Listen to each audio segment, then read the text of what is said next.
Hello friends, I'm the real Emile and welcome back to some more Forza Motorsport 6. Today we're going to be taking a look at the Plymouth Prowler. Now this is probably the most exciting car out of the last DLC.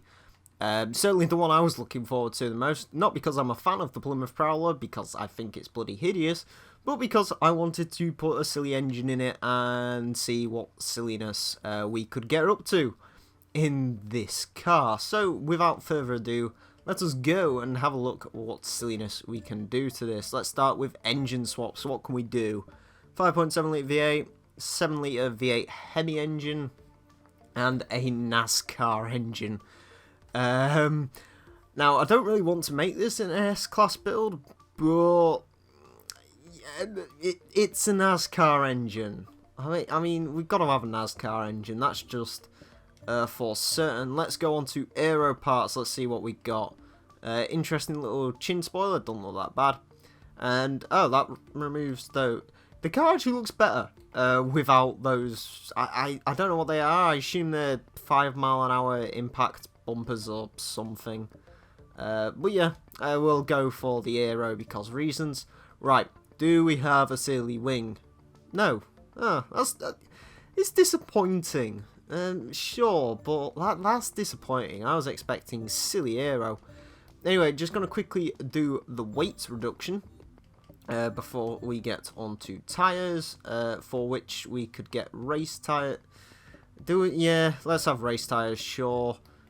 We want big tyres on the vehicle, big tyres on the back. But I've just thought of an issue. Oh, no, we can get that on, but we can't. I kind of want upgraded brakes. I mean, sure. Right, I think I might take the weight reduction off. Just so we can have upgraded brakes, because they're kind of useful.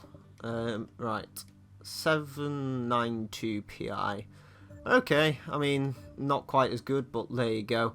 I do want a roll cage on this just because I need to improve the rigidity of the old Plymouth Prowler because, well, you know, it's kind of an old car, I guess. It's a 2000s car, so me saying it's old is a little bit sort of, I don't know, it makes me feel old saying 2000 is an old car, but I guess it could do with the rigidity.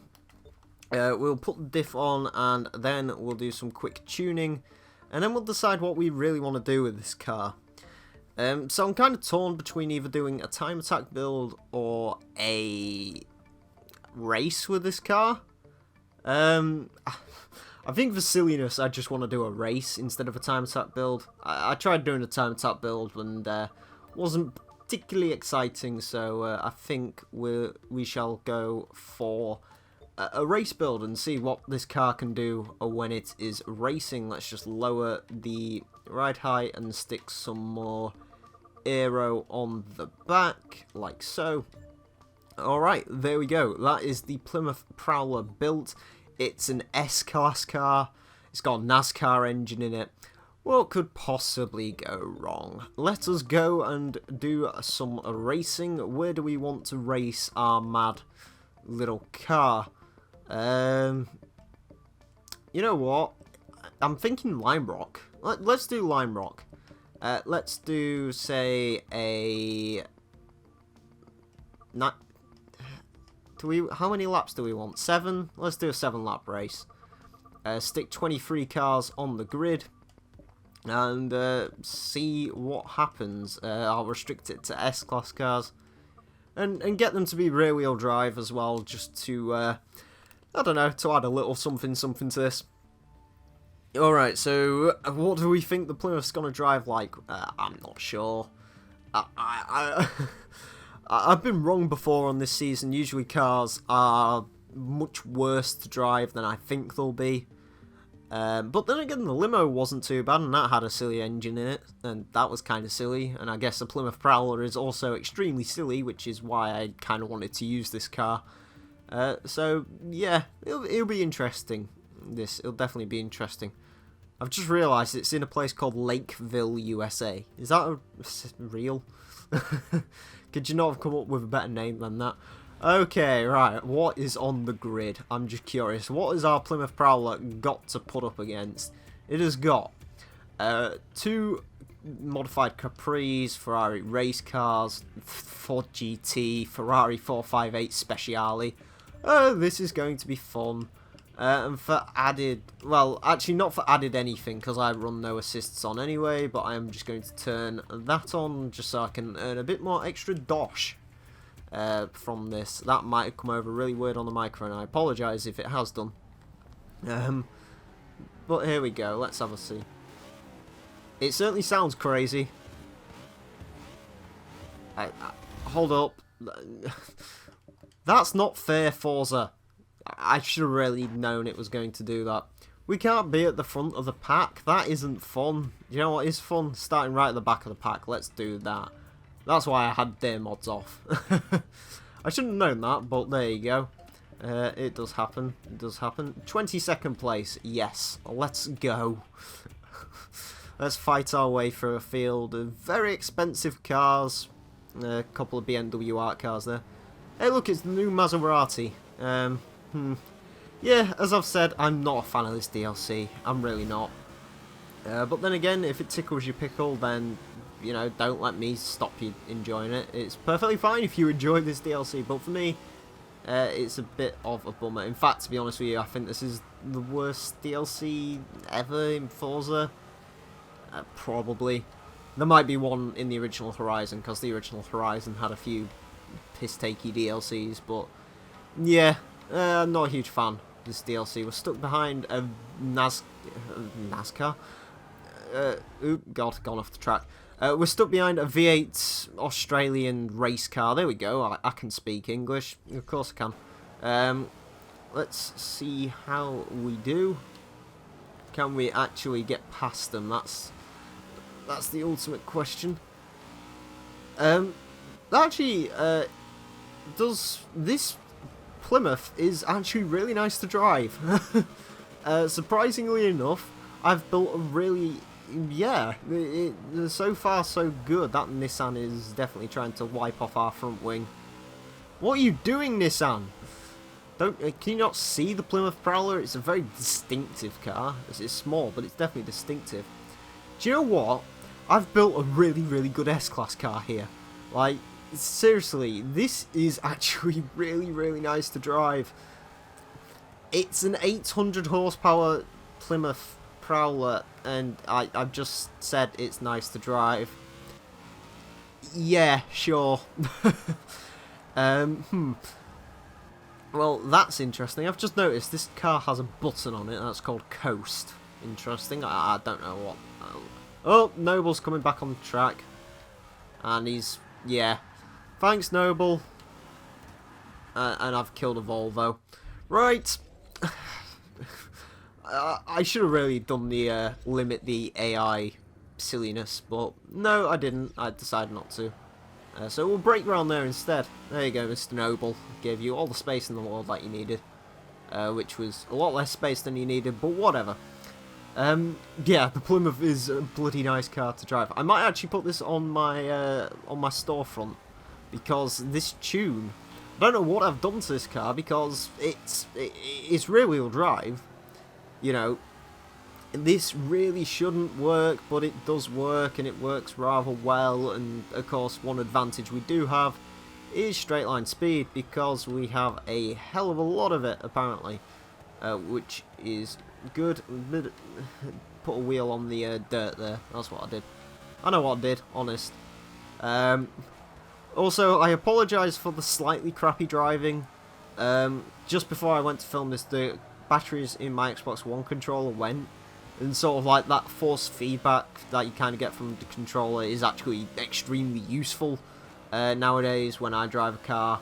You know, it lets you know when you're losing traction, and considering like I have to have the television turned down to sort of film this, it's sort of one of my only what's the word, feels as to whether the car has gone or not. And yeah, I can't feel whether it's going or not. This is going to be a very good lap time, actually. Yeah, okay, a 54.974 round. That shouldn't be happening. Is that? I've just thought that was a Ford GT, but I've actually just realised it's a 458. Please stop. Please stop. Okay, one issue with this car is... Well, actually, no, it's not really an issue with the car. It's the fact that I'm just hideous at judging braking points. Yeah, sure. I apologise. Oh, God. I've somehow managed to improve the Plymouth Prowler. I thought that was a task which couldn't be done, but... Well, actually, there's many ways you could improve Plymouth Prowler. Setting on fire is obviously one of the main ones, but ignoring that, I mean, you know, I certainly wasn't expecting this to turn out quite the way it has done, which is very good. Okay. Sure. This is, yeah. As we're currently encroaching on a Ferrari 458 Speciale and a Ford GT and a bunch of classic Route 5 cars in a Plymouth with a NASCAR engine. I was expecting to be in that tyre wall, indeed in actually every single tyre wall on this track, but instead I'm actually sort of... Where am I? I'm 8th on the grid. That's crazy. This car really is very, very good. I highly recommend giving the Plymouth Prowler a go if you've got this DLC. Because apparently it's really, really good. I would be interested to see how this drives in its stock form. But then again, I said that about the limo. I haven't even touched the limo since doing what we did with it. You know what? This might become my S-Class car of choice because it's actually... it's extremely nice to drive, and it's a Plymouth Prowler, and... I don't even think them sensitives went together in real life, because I doubt this car's particularly nice to drive in real life. I mean, it's a Chrysler product for a start. No, wait, yeah, sure. I mean, you know, stock, it's not terrible. I mean, 3.5 V6, it only pushes out 250 horsepower, which is a ridiculously small amount. I don't know how you Americans manage to extract so little horsepower from vehicles. It confuses me. It really does blow my mind. But there you go. Yeah. I like this car.